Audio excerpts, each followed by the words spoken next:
Welcome everyone to this month's BJJ podcast. I am Andrew Duckworth and a warm welcome to now our fourth podcast from your team here at the Bone and Joint Journal. I would firstly like to thank all of our readers and listeners for the feedback we have received so far regarding our podcast series to date, as well as to the authors who have already agreed to take part in our series over the past few months and in the upcoming months. We are aiming and planning to discuss a range of topics throughout the year, with us already having covered trauma with open fractures, arthroplasty looking at robotic knees, and most recently tumour looking at the role of denosumab in giant cell tumours, and moving on to paediatrics this month, which we'll come on to in just a moment. We do hope the podcasts are improving the accessibility and visibility of the studies we publish for both you as our readers, as well as for our many authors out there. As you know, we hope that during the next 20 minutes or so, we will cover a range of aspects of the chosen study, emphasising the important points of how the work was designed, the methodology used, as well as the key findings of the study and how these potentially fit into your day-to-day clinical practices. We also hope that you get a behind-the-scenes insight into how the study was designed and how the authors developed the study, and give them an opportunity to put forward their key findings of their work. So today I have the pleasure of being joined by two authors for our upcoming paper in the March edition of the journal, entitled What is the Incidence of Late Detection of Developmental Dysplasia of the Hip in England? A 26-year national study of children diagnosed after the age of 1. So firstly, I'd like to introduce the senior author to the paper, Alex Aarvold, who is an associate professor and consultant paediatric orthopedic surgeon at Southampton Children's Hospital. Alex, thank you very much for joining us. Hi. And I also have the pleasure as well of being joined by your co-author on the paper, Dan Perry, who is also our subspecialty editor here for children's orthopedics at the BJJ. Dan, again, many thanks for taking the time out of your day to join us. You're welcome. Hi there.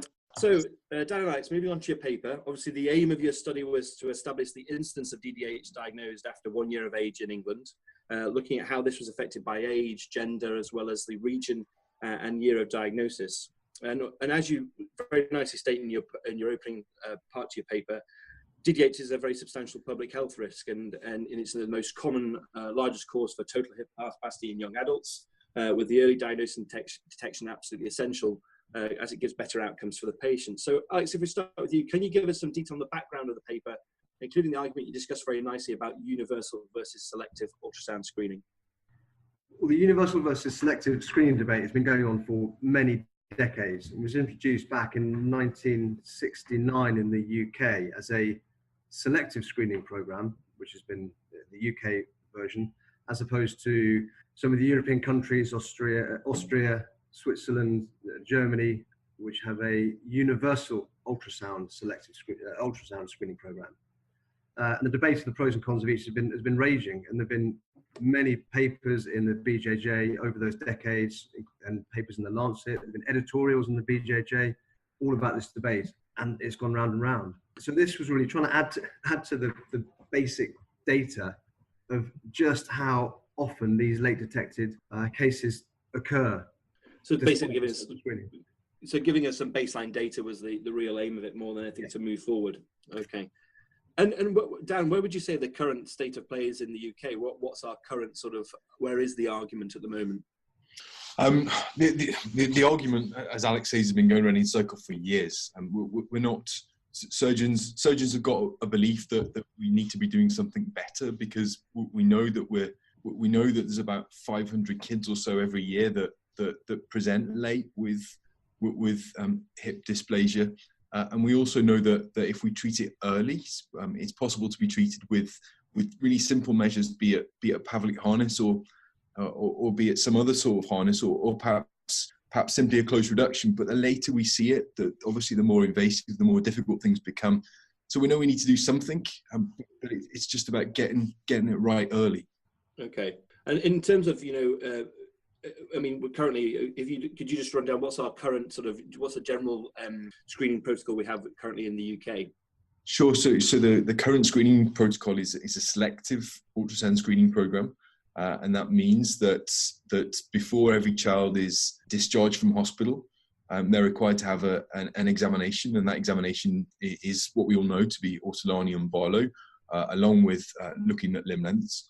And anyone who's got an abnormal examination, or anyone that's born breech, or anyone with a significant first-degree family history, so that's mum, dad, brother, sister, with a known history of DDH treated with a harness or otherwise, needs to have ultrasound screening in a formalised way. So that's our current state of play. And so the question is whether we need to do something better than that. And Alex, look, as you mentioned in your paper, is it right to say that the incidence of late DH before your study is presumed to be higher than in the rest of Europe, or not? The incidence in the countries that have universal ultrasound screening is very low late detection rate.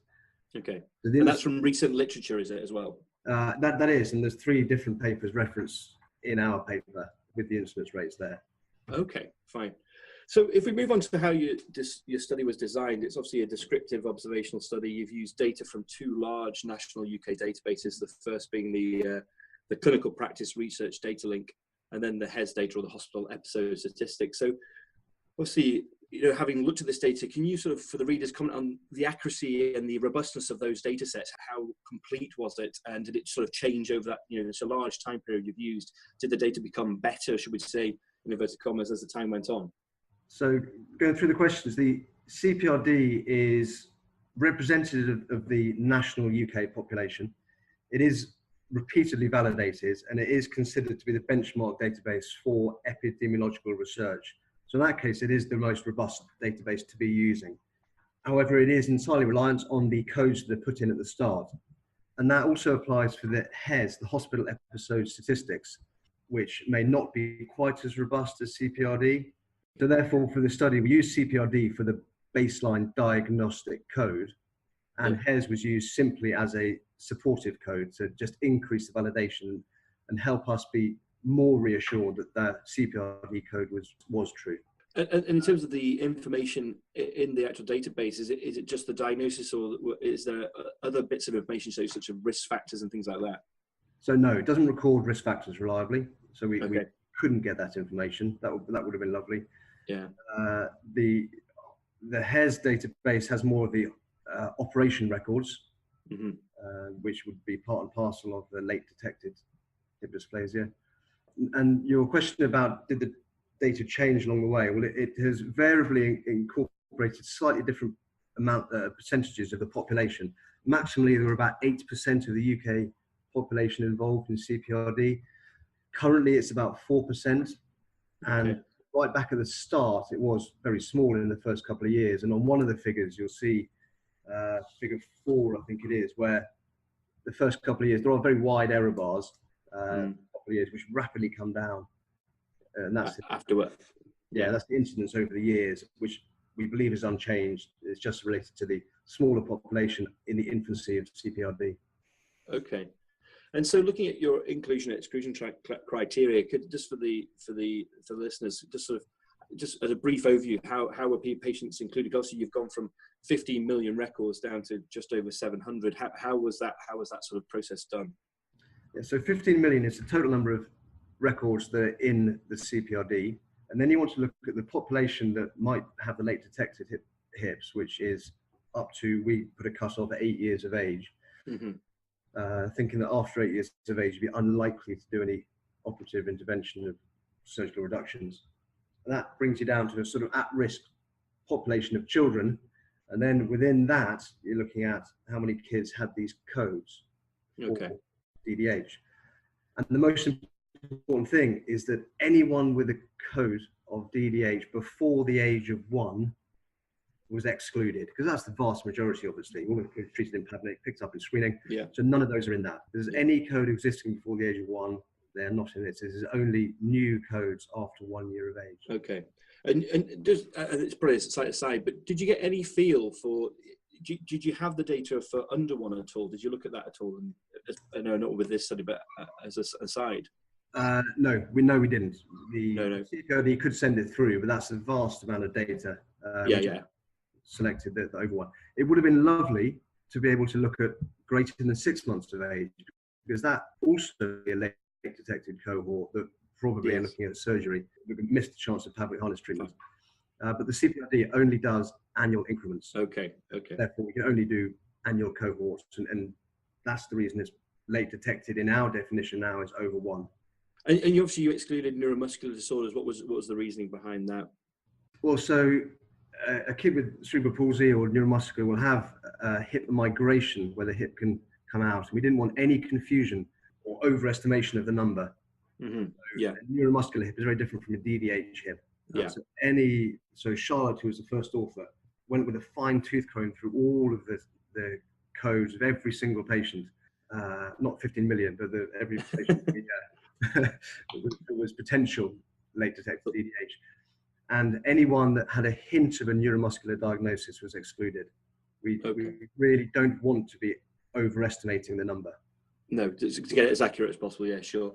And obviously, just moving on to how you presented the data, you've said that you've looked at the study-specific incidence rates of age, gender, year, and region were calculated using specifically calculated at-risk populations. What sort of do you mean by that? Just a brief explanation. Yeah, so within each year, we'd look at how many 1-year-olds had a late detected diagnosis or diagnosis at 1 year of age.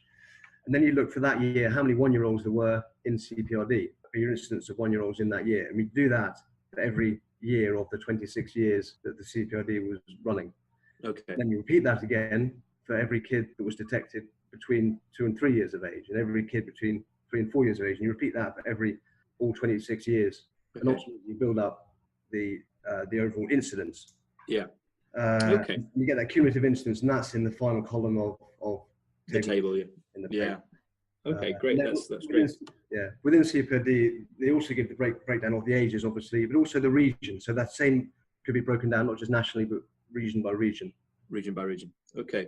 So sort of moves on to the results nicely. So you had 754 patients that were identified as having a delayed presentation of DDH or detected DDH from 1 to 8 years.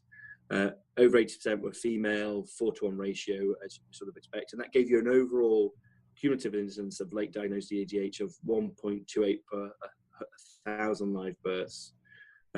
So just for a bit more detail, so the key results, how can you try for this is how the incidence of DDH varied with age and what you found when you looked at the year and regional variations as well. So regional variation was much the same across the country. So it's a sort of national issue, if you like. And then age, as expected, the vast majority of the detections over 1 year of age were between 1 and 2 years of age. And it's very rare that you'd get a 7 or 8 year old coming in with a late detected dislocation. And in terms of that, the figure 4, which you've mentioned already, which is, I think it's a nice figure looking at, how, there's a sudden drop, isn't there, at one stage, it's sort of the first couple of years have wide confidence intervals, like you say, and then it's sort of, 93, 94, there's a sudden just drop off in the incidence. And do we have any feel about why that was, or? That we feel is just because that was the infancy of CPRD. So there were very few patients in the first couple of years, and it rapidly built up and gained traction. And you can see for the whole rest of the time, the confidence intervals essentially get narrower and narrower. And we think it is actually an unchanged incidence across the whole time. Yeah, it's fairly consistent, isn't it? Dan, I was wondering if you could say, was there much that changed in terms of the screening program we had over that 26-year period, roughly? Not really. So there's been a standing committee that's existed for ultrasound screening for a long time, since the 1960s. And there has been small changes throughout the period. Obviously, there's some areas, in particularly Coventry, did universal ultrasound screening for a while. But as a whole, as a country, there's been no significant change in screening over that period. Excellent. So nothing would really explain that sort of change other than that. Yeah. Okay. And I agree with Alex that I think the change that's there is very much due to the uncertainty of CPRD in the early years, because we've seen that in other CPRD studies. Yes. Okay. Yeah. It's sort of just the tightness of the data as it goes on with time. Yeah. Okay. Exactly. Grant, so just moving on, guys. So obviously the strengths of the study are, without question, it's great use of large, big data and the number of patients included. And, it really has given, I would say, a detailed up-to-date presentation of the instance of late presenting DDH now in the literature, which, can not only be compared with previous work, as we can go on to discuss, but also, I suppose, future instance rates as you move forward. And without doubt, it clearly provides important information for the debate that we've already discussed about DDH screening in the UK. But sort of putting it into context, what do you feel are the primary limitations of the study, and what other, if you could not change anything, but what other data would you have liked in there to potentially have improved it if you could? The age detection, if it was monthly or 6 monthly intervals, then capturing any kids detected between 6 and 12 months of age would also technically be a late detected dislocation with likely surgical treatment. So that's an important group that is not captured in this study.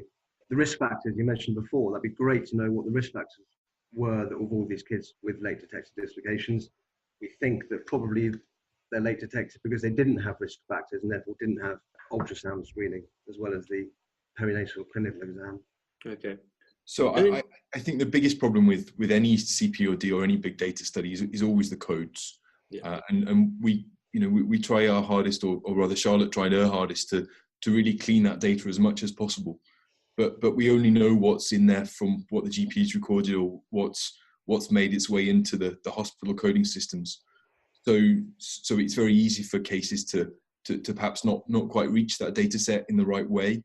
And that's always a problem of big data. But the advantage of big data is that it's so big that we can ignore some of the minor the minor miscodings because we've got such a big data set. Absolutely, yeah. It's just that the pure size should control for it almost, shouldn't it? Yeah. When you're looking at incidents, though, you have to assume that this is a minimal incidence because this is just the ones we're seeing. But yes. But comparing over a time period or comparing within regions, we can confidently say that we don't expect coding to be significantly different over the period or between regions, and therefore those comparisons are fair to make. Absolutely, I agree. And in terms of sort of moving on nicely, so you comment in the paper about how the incidence you've reported is certainly higher than other studies, which were obviously published several decades ago. Do you think there's a potential reason for that? Is it to do with the inclusion criteria, or just we're picking it up better? Probably picking it up better. And those studies were quite big studies, but they were done in specific regions, and specifically Bristol area and specifically Southampton area. So there's population migration in and out, whereas this has captured the whole of the UK. So this is probably far more accurate. Yeah. And in terms of now, so I'll ask both of you, Alex, if you want to go first. So where do we go now? What we're using this data and the way the current debate is, what's our next step forward in terms of screening for DDH, do you think? So we know that there are this pretty high incidence of kids who are not picked up in the screening program. So how can we optimize that? And I think probably the one thing that is not at all contentious is that there should be maximal education of the people doing the screening program, and be it the perinatal screening within 72 hours of birth, be that the midwives or the neonatologists or pediatricians, or be it those at the 6-week check, which is maybe the GPs or the health visitors. And it seems that education on this is now not a part of the GP training, which is a fairly recent change. So that's, I think, is a non-contentious thing that should be improved. Other things that could be looked into for more information is if you're thinking of widening a ultrasound screening program, then you've probably got to have some pretty tough questions about cost analysis. And that's certainly work that can be done on the back of this, of as simply as looking at the cost of surgically treating this number of kids versus the cost of ultrasound screening everybody, and whether it's practical and over-treatment implications. So then you're going round again and with the ever circular debate. Yeah. And Dan, what would you add to that? So I'm Mr Evidence, and so as I see it from before we started screening, the rate of late presenting DDH was about 1 in 1,000, and now after we've started screening and throughout the whole screening period, the rate of DDH is about 1 in 1,000 for late presenting. So I'm not sure that the screening program we've got is doing much. The National Screening Committee, on which I sit, says that the current screening misses 2/3 of true cases of DDH. And they actually say that the screening should be stopped, so the clinical examination should be stopped, but it's impossible to stop because it's so ingrained in clinical practice, it's impossible to stop. So we're in a kind of crazy situation where we're doing something where we've got no really good evidence for doing it. And there are different models of care. There is a universal ultrasound program, which is one model of care which might work. Or the other thing is just to say, okay, we won't bother doing anything. And the argument for saying that is, well, it's perhaps not making a difference to the ones we actually need to detect. And what it is doing is it means we're over-treating the DDH by by some people say 7 times, some other studies say 20 times, we'll be treating very mild dysplasia, causing upset to families and to new mums, which we can't underestimate. And I know that's a controversial statement, and I know I'll be shot down at Biscos for saying that. But so we do have a situation where we're not quite sure what's going on. There are some opportunities, and one of the opportunities is there's a new system called NIPE Smart. So every time that a child's born now, all of their details, all of their routine details are entered on a computer system within all the maternity hospitals, including details of the examination. And if we could start linking that NIPE Smart data to our hip finding data, so the ultrasound data, then we could actually have a massive cohort in which we could start embedding trials really efficiently. So we could start saying, what is the best system of screening? And we could do that really efficiently, because we've got this big data set, which is going to be routine and is kind of virtually there already. And the National Screening Committee have pumped that forward. So we just need to, as surgeons, as orthopedic surgeons, we need to just get tight with the National Screening Committee, because we've got an amazing opportunity to change this and to answer these questions once and for all, rather than this debate going on for another 20, 30 years about, what's... Yeah, it sounds like, that would produce a huge amount of data going forward, wouldn't it? That you could really try and answer the question. And absolutely, yeah. And just to finish off, in terms of, I thought it was a really interesting point you made about the cost effectiveness of the system. Whether you go for universal screening or not, and the balance with surgery. Do we have any idea from places on the continent, sort of in Europe? Has anybody looked at that, saying actually universal screening does save money in the longer term, or not? There's not good health economic analyses of ultrasound screening. Fine, very good. Okay, and that's been in different reviews as well. Sorry. No, that's fine. Dan and Alex, thank you so much for joining us for our podcast, and that was a really interesting discussion, and I think for all our listeners, and congratulations both of you on a really, really interesting and excellent study. To our listeners, we do hope you've enjoyed joining us, and we encourage you to share your thoughts and comments about our podcast today and our previous ones through Twitter, Facebook, and the like, and feel free to post and tweet about anything we've discussed here today, and thanks again for joining us.